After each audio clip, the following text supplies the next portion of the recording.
solo viene hasta Segunda Guerra Mundial. Sin embargo, con ustedes estamos iniciando, así que para Segunda Guerra Mundial falta mucho. ¿Listo?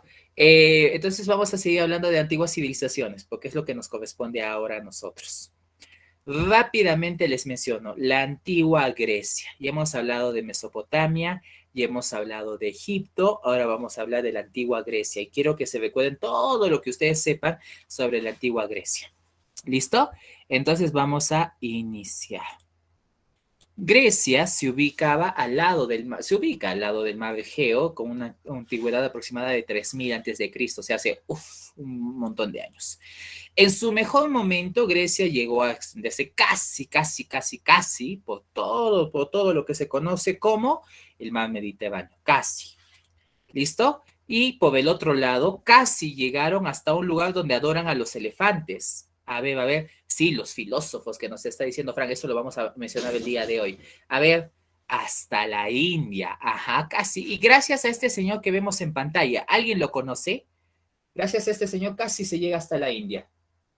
A ver, ¿alguno de ustedes lo conoce? Muy bien, Cristian, muy bien, Isabel, muy bien, Edward, Alejandro Magno, Alejo Magno, si le quieres decir así, ya, Alejandro Magno, perfecto. Entonces, tenemos estas etapas de la Grecia clásica. Por favor, miren, son oficialmente estas 6 etapas, sí, pero si quieres hablar de Grecia como tal, enfoquémonos en esas 4 etapas que están en el rectangulito.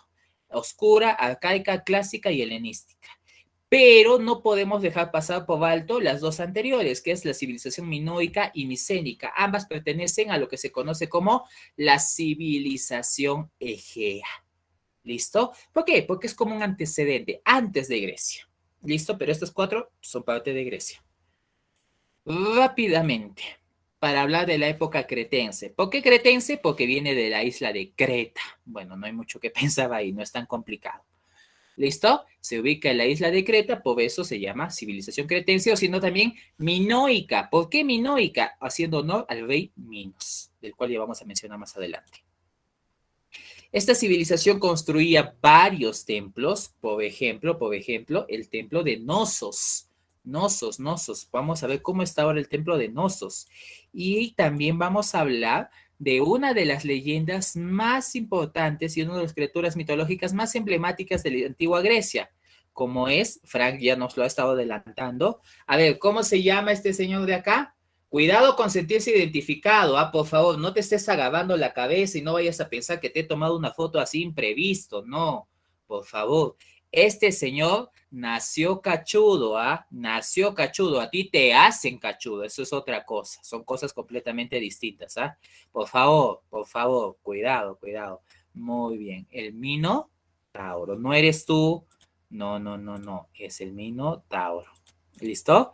Entonces, por favor, no se estén agarrando la cabeza, cuidado que estén sintiendo algo, por si acaso, inspeccionen, cuidado que esté saliendo algo ahí, Cuidado, revisen ahorita su cabecita que no haya nada. Pero bueno, ahí está. No te sientes identificada, Estefanía, no, por favor, no. ¿Ok? El laberinto del Minotauro es una de las historias más emblemáticas de la Grecia antigua. No me da mucho tiempo para explicarla, pero a grandes rasgos, este hombre, mitad toro, es encerrado en este laberinto. Cada año 12 jóvenes son enviados para que enfrenten al Minotauro. Supuestamente enfrente, porque prácticamente los están enviando a una muerte segura. El laberinto del Minotauro es una de las historias más emblemáticas de la antigua Grecia, de la Grecia clásica. ¿Listo? Permítame un minutito, por favor, muchachos. Un segundito, un pequeño inconveniente.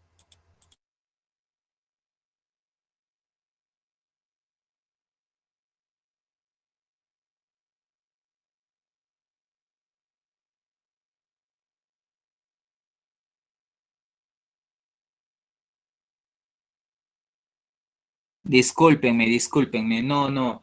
Acá los que son tóxicos, Fernanda, son mis 2 firulaes. Y casi se pelean por un hueso. Por eso. Ok, listo. Entonces, estábamos hablando del laberinto del Minotauro. Como les menciono, la civilización minoica o cretense, como también nos ha estado diciendo Frank, es conocida por la historia de Minorauto, casi digo, perdón, se me lengua la traba, por la historia de Teseo y el Minotauro.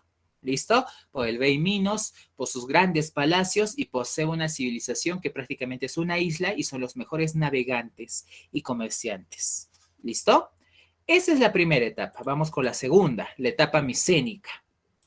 Vamos a ver, así como en la etapa cretense todo se origina en la isla de Creta, en la etapa micénica todo se origina acá, en la península del Peloponeso, ahí donde ves que dice Micenas, la península del Peloponeso. ¿Qué va a pasar ahí? Se van a construir las primeras grandes ciudades de Grecia, por ejemplo esta de acá. Te vas a dar cuenta que todas las ciudades de Grecia tienen algo en común, murallas, una entrada principal, casas y tienen palacios. Y si te das cuenta, el Palacio Real es lo más importante de esta ciudad. ¿Dónde está ubicado lo más importante? A ver, y es una coincidencia que te vas a dar cuenta en casi todas las ciudades griegas. ¿En qué parte está ubicado lo más importante? A ver, estoy relacionado con el tema de geografía. ¿En qué parte de las ciudades griegas está lo más importante? Cuando tú viajes a Grecia vas a ver el terreno, vas a ver esta ciudad y vas a decir, ah, ya, esta es la parte más importante o era la parte más importante. No necesariamente en el centro, no necesariamente en el centro. Muy bien Jorge, muy bien Isabel, muy bien Kevin, en lo más alto. Siempre en una especie de colina, en lo más alto, ahí siempre va a estar lo más importante de las ciudades griegas. ¿Listo? Micenas, por ejemplo, ahora está así. Y también surge la historia de El caballito de Troya, la guerra de Troya. Por ejemplo, ¿en qué libro se inspiró en la guerra de Troya? A ver, dígame, un libro que a lo mejor te obligaron a leer en el colegio, que todos alguna vez hemos leído, creo. A mí me obligaron, no me gustó, pero después cuando lo leí por mi cuenta y sí, recién me gustó. Muy bien, Ani, la Iliada. La Iliada, perfecto, la Iliada. La historia de Troya, la historia ahí estamos hablando de Héctor, de Agamenón, de todos estos, de Aquiles, de todos estos personajes súper conocidos. ¿Listo? Y eventualmente la continuación, la secuela, ¿cuál va a ser, Isabel? La Odisea, que nos cuenta la historia de Odiseo, como tú nos estás mencionando. ¿Listo? La historia de la guerra de Troya, si es que existió, se ubicó acá. Y ahora, así como apareció el Minotauro, ¿qué criatura mitológica va a aparecer para este momento? A ver, hagan sus apuestas. ¿Qué criatura mitológica va a aparecer para este momento? Ya apareció el Minotauro. ¿Quién aparecerá? A ver, ¿quiénes aparecerán? A ver, ¿qué criatura mitológica conocemos de Grecia? A ver, alguien vinculada con el océano. A ver, con el océano, con el mar, con agua. Muy bien, la hidra, no, todavía no, Darwin, todavía no. Poseidón, como tal, a ver, pero Poseidón, ¿qué era? ¿Qué era Poseidón, Isabel? ¿Qué era? Te doy una pista. ¿Quiénes van a aparecer para este momento en la mitología griega? Justamente en la Odisea que nos mencionaba Isabel van a aparecer las sirenas. Muy bien, ¿ah? Por favor, muchachos, controlemos las hormonas. No se estén enamorando de las sirenas que vamos a ver en estos momentos en pantalla, especialmente la que está en el centro. Cuidado con enamorarse con estas sirenas, ¿ah? Por favor, gustos son gustos, pero bueno, está bien. No les tengan envidia, no les tengan envidia a estas sirenas, por favor. No, que no te rompan el corazón, Luis Fernando. No, por favor, no. Con sorpresa, Brian. Ajá. Muy bien. Ok, listo. Muy bien, Fernanda. Divina. Ok. Kevin, me estás dando miedo, pero bueno, ahí está. Kevin tiene un gusto raro por las sirenas, pero bueno, está bien. No, acá respetamos todo, acá aceptamos todo, no hay ningún problema. Ok, entonces, las sirenas van a aparecer para este momento. Bueno, también, ¿qué cosa va a aparecer para este momento? ¿Cómo se llamaba el sistema de escritura que utilizaba, por ejemplo, Mesopotamia? A ver, Mesopotamia. ¿Cómo se llamaba su sistema de escritura? Cuneiforme, muy bien. ¿Y cómo se llamaba el sistema de escritura de los egipcios? Egipcios, jeroglífico, muy bien. Están pilas acá, chévere. Se nota que son bio 1, muy bien. Jeroglíficos. ¿Y cómo se va a llamar el sistema de escritura de los griegos? En la civilización minoica se va a llamar lineal A. Y en la civilización micénica se va a llamar lineal B. Y te vas a dar cuenta que poco a poco pasamos de utilizar iconos a utilizar las figuras que utilizamos hoy en día. Por ejemplo, pasamos de utilizar un hacha a lo que se parece más a una T. Pasamos de ejemplificar dos plantas a lo que se parece más a una Y. Y así comienza a cambiar. ¿Listo? Hasta llegar al alfabeto que tú y yo conocemos hoy en día. La civilización micénica fue creada por los aqueos, dependían del comercio, la escritura lineal B, y bueno, lo que estamos viendo en estos momentos en pantalla es una moneda. Moneda. Ojo, así eran las monedas del mundo antiguo. Entonces, entramos de lleno a esto. Y quiero hacerles un dato más. Los griegos no se conocían a sí mismos como griegos. No. ¿Cómo se conocían a sí mismos? A ver, los griegos no se conocían a sí mismos como griegos. Se conocían como helenos. Así como les estoy escribiendo Cristian. Politeístas es la manera de percibir a los dioses, Frank. Si no, estoy hablando más de un tema de denominación. Heleno. Así se llamaban a sí mismos, helenos. Como nos está diciendo Annie, como nos está diciendo Anne, como nos está diciendo Cristian. ¿Listo?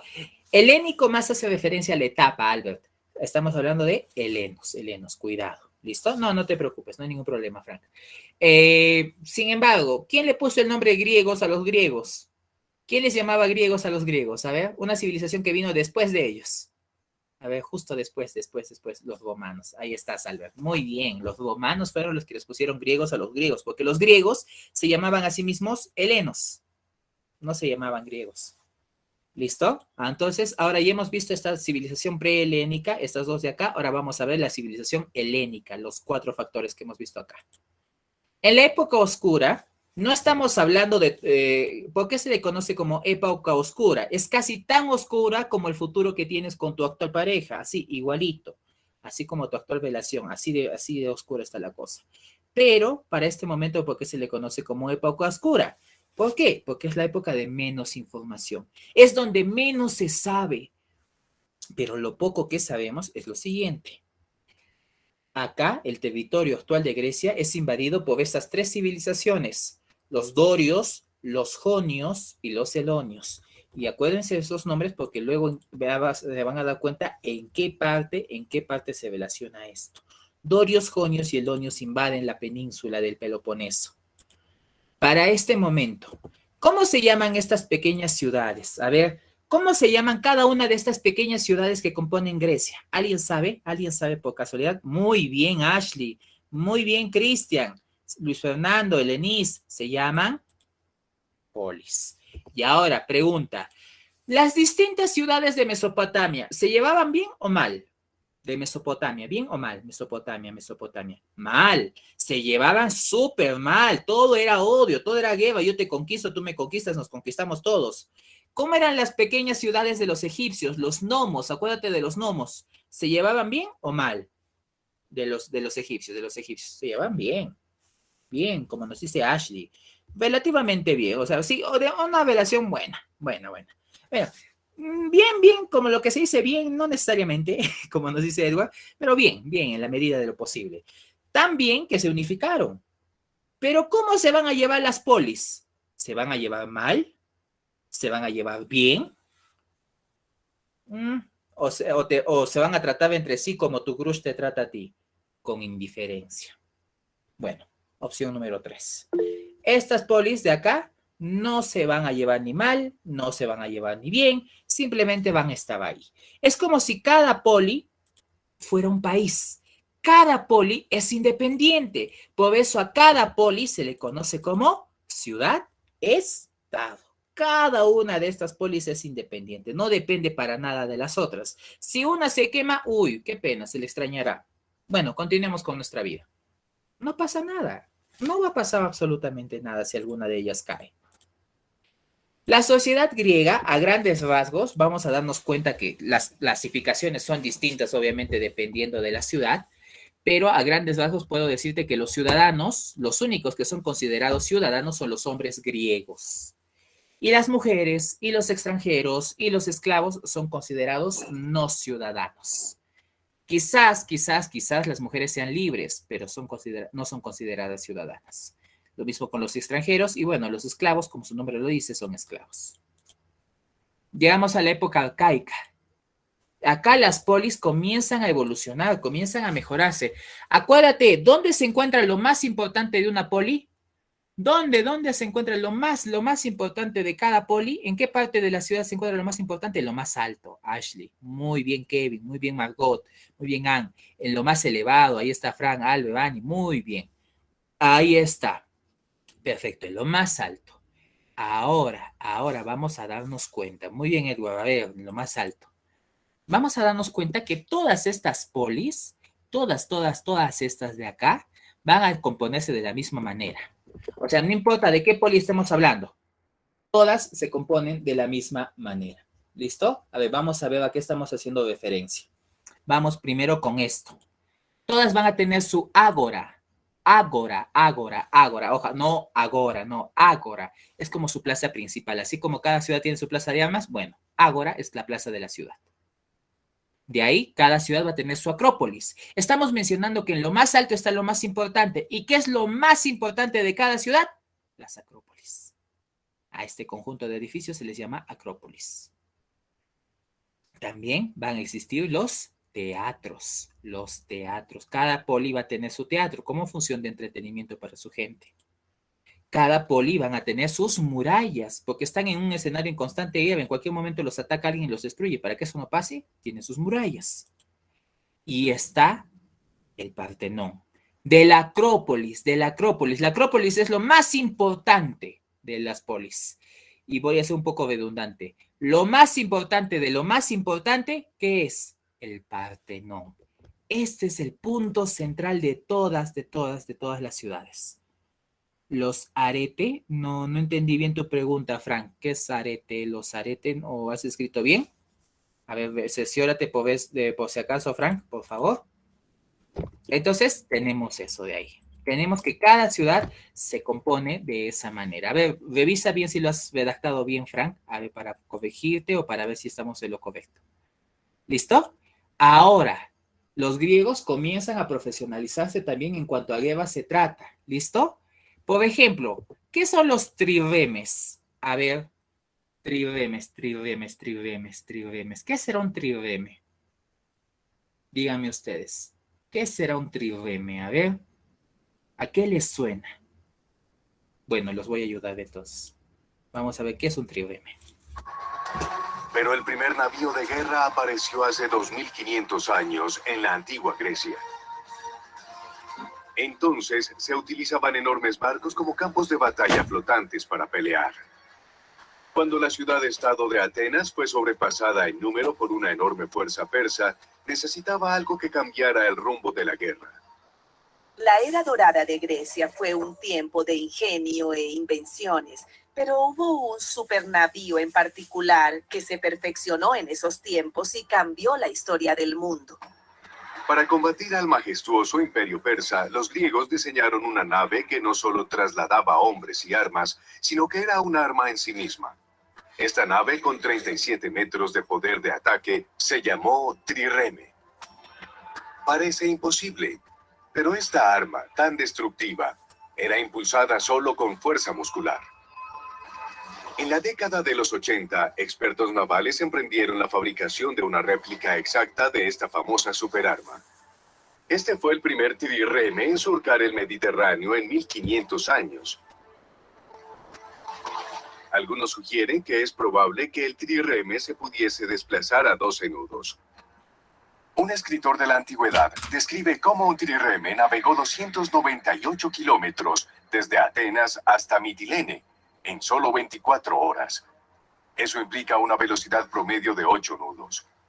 Para un navío de este tamaño, eso estaría más allá de cualquier ingeniero o grupo de remeros. Pero el trireme utilizó un diseño altamente sofisticado que pertenece más a nuestro siglo que a hace 2500 años. A los remeros los ponían en un espacio compacto e interconectado, así que había la mayor cantidad de ellos en el mínimo espacio, y así producían la máxima potencia. Es realmente una pieza inteligente de ingeniería geométrica. Pero un diseño increíble no bastaba. Se necesitaba una tripulación increíble. Sabemos que los hombres que impulsaban estos barcos eran fuertes y tal vez tenían grandes condiciones físicas, porque los asientos no se movían, así que hacías todo con los brazos y la espalda. Entonces, estamos viendo que los triremes eran prácticamente las armas más letales de ese entonces. Eran las embarcaciones más modernas, eran barcos de guerra, como nos está diciendo Cristian. Para este momento, los ejércitos griegos comienzan a profesionalizarse.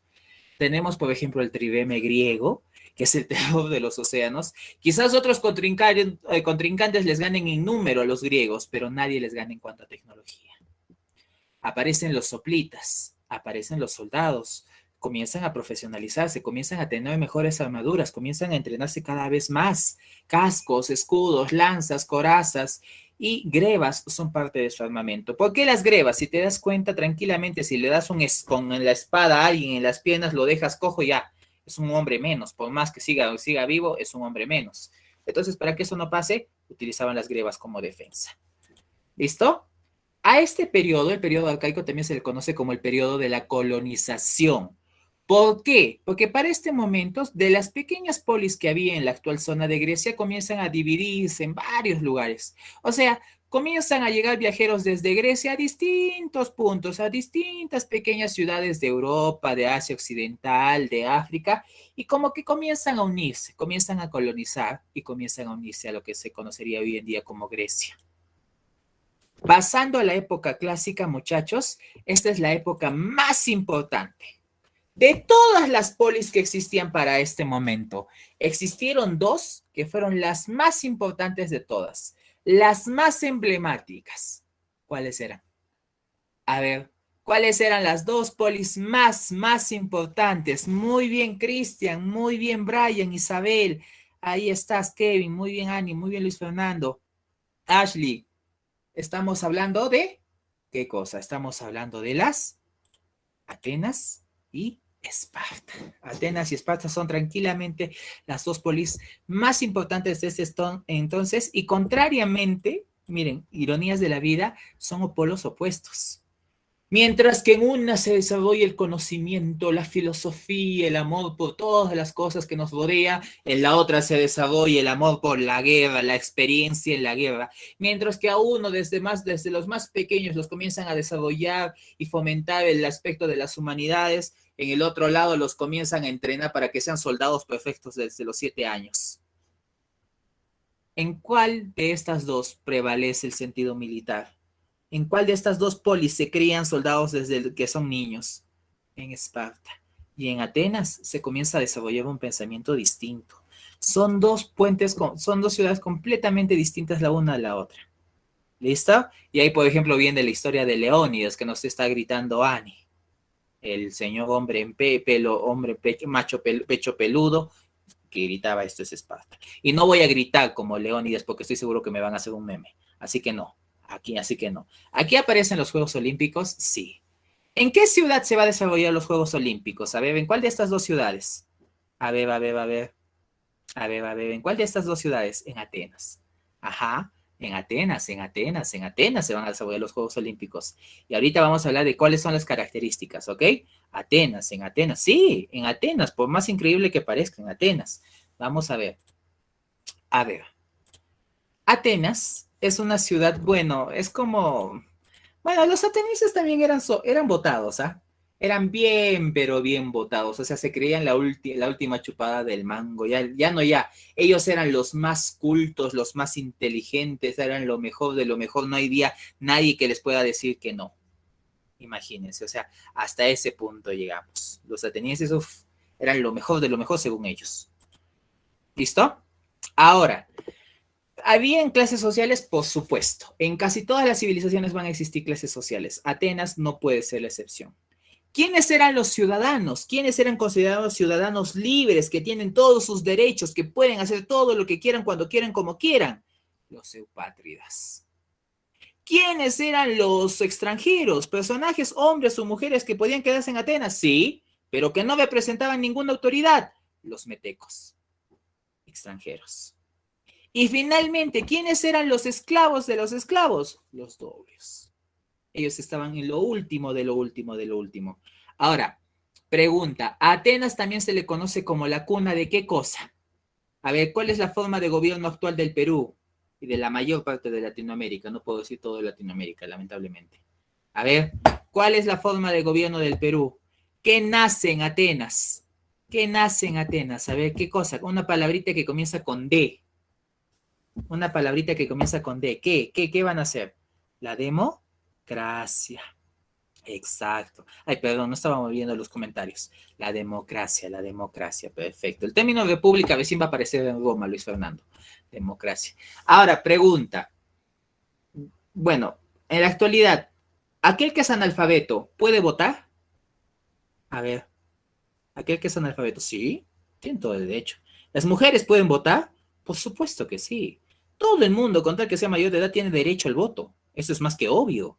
Pero para este momento, la democracia, el gobierno del pueblo, solamente el pueblo puede votar. Pregunta, ¿todos eran considerados ciudadanos? ¿Todos eran considerados ciudadanos? No, no. ¿Las mujeres podían votar acá? Pregunta. No. ¿Los esclavos podían votar acá? Tampoco. Entonces, ¿es una democracia?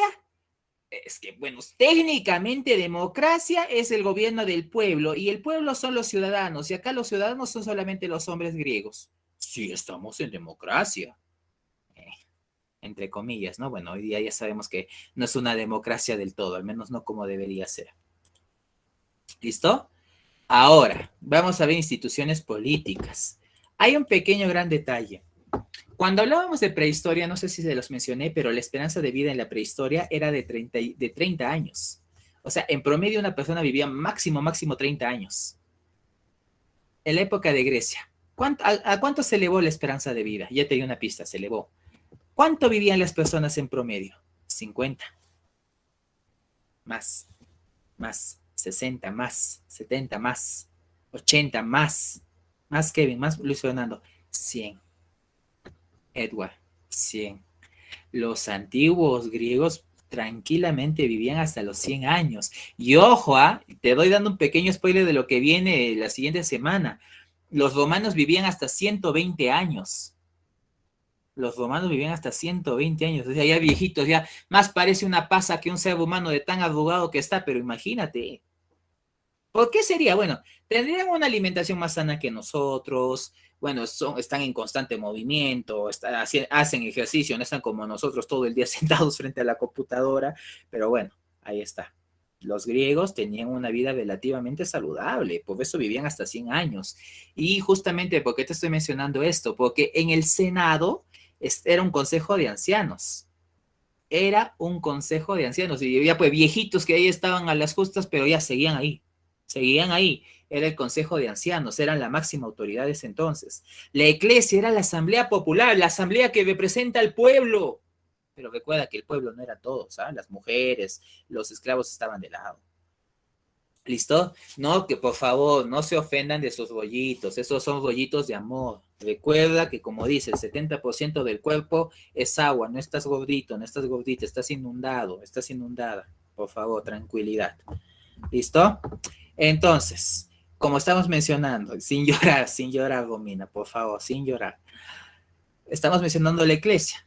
Ahora mencionamos también, ¿qué cosa? Mencionamos los arcontados. Perfecto, que eran en total 9 jefes que dirigían el control de Atenas. El Areópago era el máximo tribunal de justicia, era donde iban los casos que en verdad necesitaban un tribunal de justicia, casos como asesinato, como robo, casos como homicidio, o sea, casos de severidad. Mientras tanto, si tienes algo así pequeñito, algo así, algo realmente no necesariamente algo significativo, ibas al tribunal de Yastas. ¿Listo? Era un tribunal menor de justicia. Pregunta. ¿Cuál era el punto más importante de cualquier ciudad? Ya sabemos que se ubica en lo más alto, pero ¿cómo se llamaba? Lo hemos visto, el Partenón. Pero ¿el Partenón era parte de qué, Ashley? ¿El Partenón era parte de qué? ¿Parte de qué? ¿Parte de qué? ¿Cómo se llamaba todo el conjunto? Ahí estaba el Partenón. La Ágora era la plaza, Ashley, no necesariamente. Muy bien, Cristian. La Acrópolis. Acrópolis, muy bien. Y vamos a ver cómo es que eran las acrópolis entonces. A ver.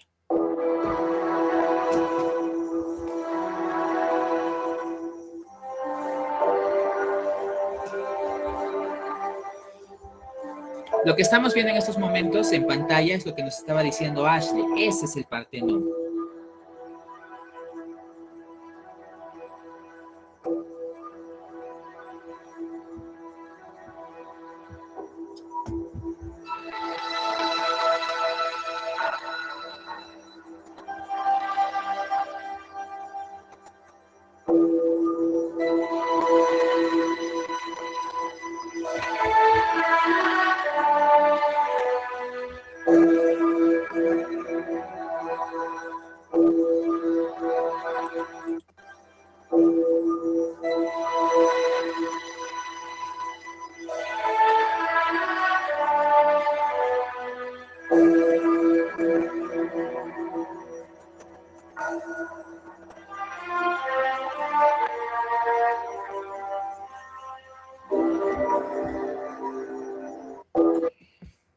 El Acrópolis, lo que definitivamente era lo más importante, era el Partenón.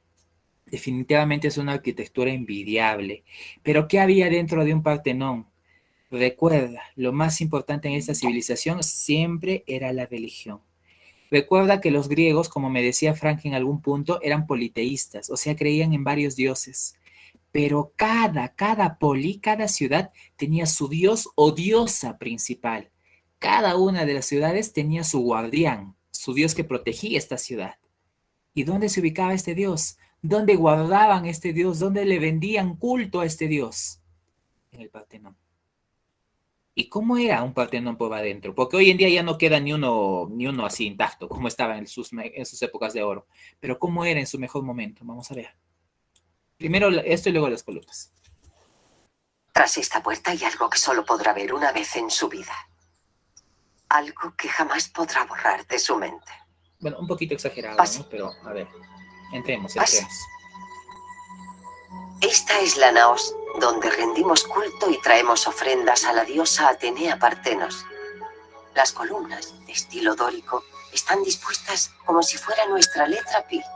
Por un lado se divide la sala en 3 naves, y por otro se crea un pasillo en torno al espacio central. Para conseguir la altura de 18 metros aproximadamente, hay 2 cuerpos de columnas, siendo las de abajo mayores que las de arriba. Es como si abrazasen a nuestra gran diosa protectora. Cada templo, cada Partenón, cada ciudad tenía su propio dios o diosa protectora. En este caso, vamos a darnos cuenta que la diosa en este caso es Atenea. Cada ciudad tenía su propio. Puede ser Zeus, puede ser Ares, puede ser Hades, puede ser Artemisa, puede ser cualquier dios o cualquier diosa que le van a rendir culto y que lo van a proteger. O que van a proteger esta ciudad. Como nos dice Frank, también tenían una obsesión un poquito, sí, podría, me atrevo a utilizar la palabra obsesión con las columnas. Que en realidad utilizaban 3 tipos de columnas. A ver. Muy bien, sí, definitivamente, como nos dice Darwin, eso nos dejaron de legado los egipcios, pero los griegos lo mejoraron, lo llevaron a un nuevo nivel.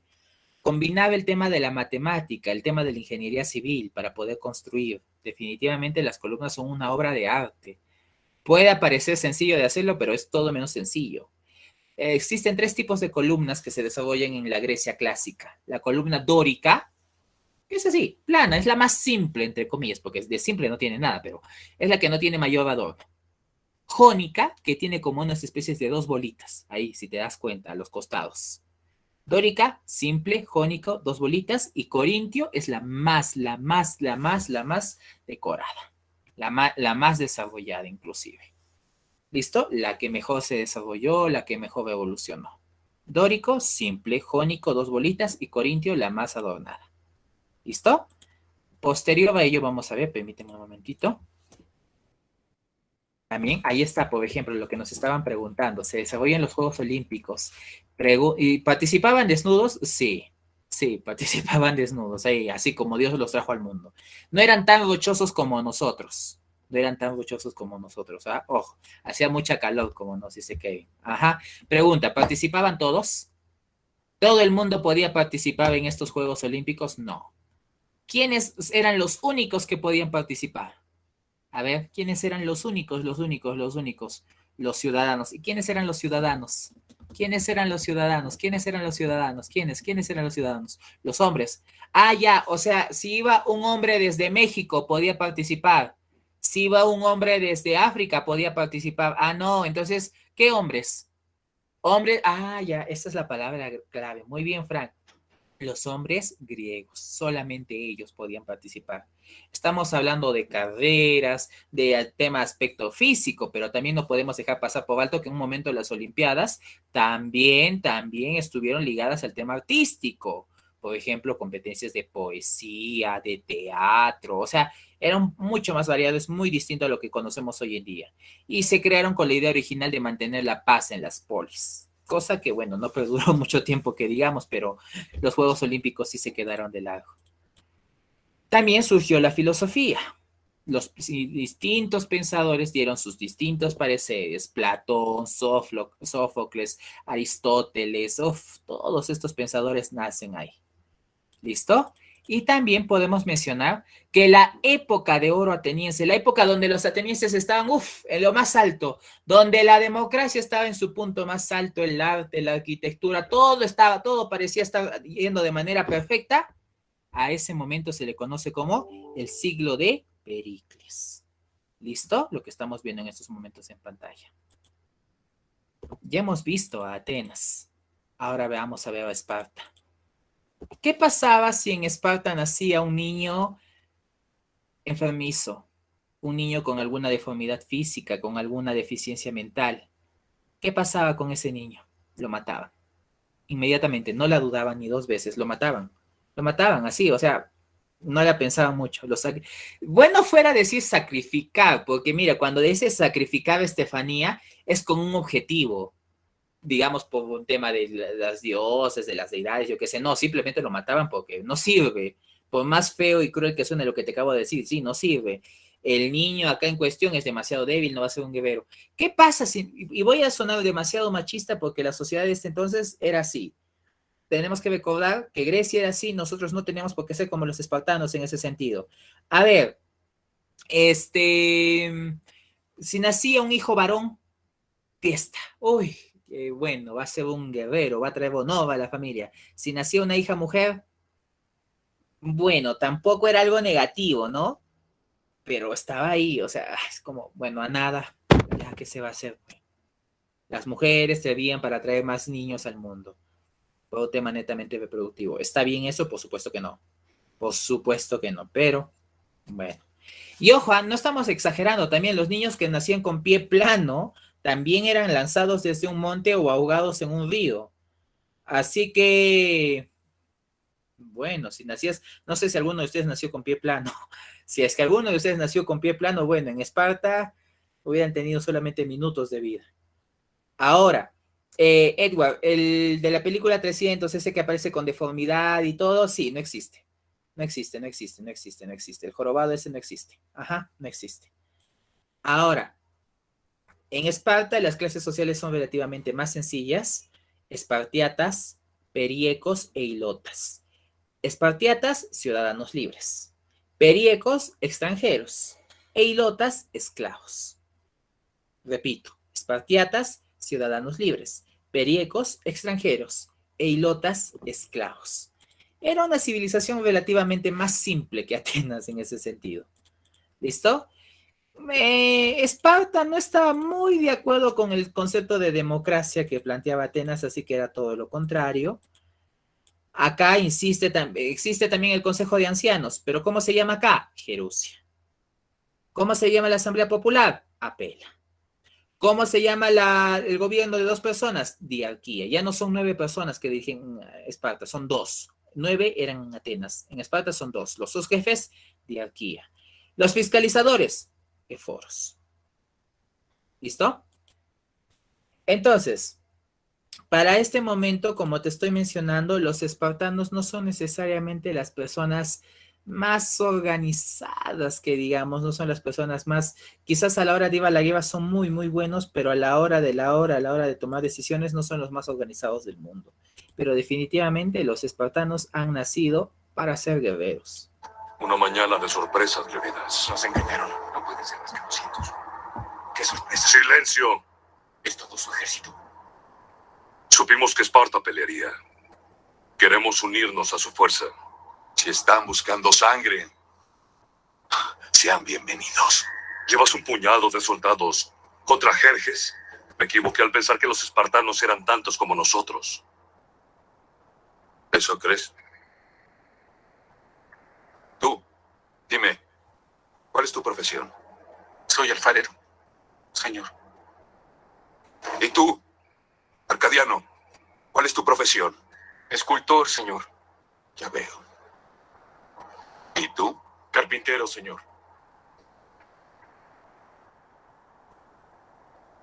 ¡Espartanos! ¿Cuál es su profesión?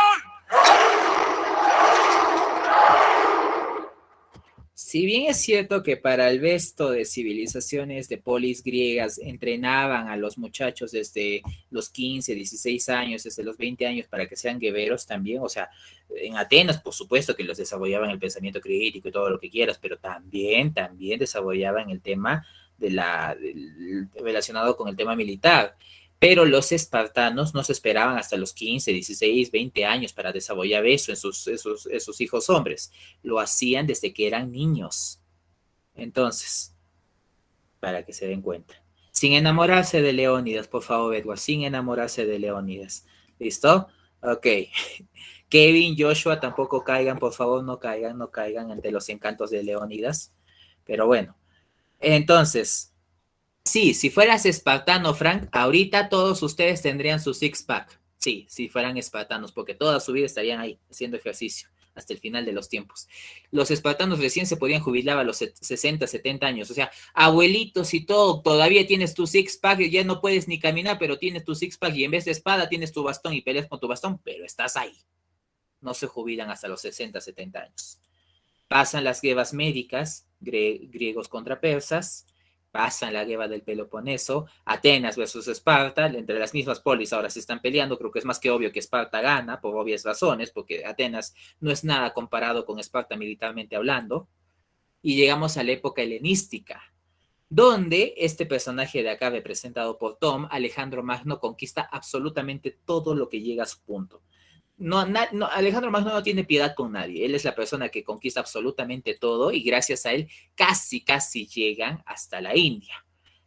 Para bien o para mal, Alejandro Magno se murió muy temprano y quizás Alejandro Magno era un muy excelente conquistador, quizás, pero era un pésimo administrador. Así que de por sí, cuando él estaba vivo, no sabía cómo administrar las polis que había conquistado. Cuando se murió, esto se deshizo. Poco después, el imperio griego que se iba a crear para ese momento desapareció. ¿Listo?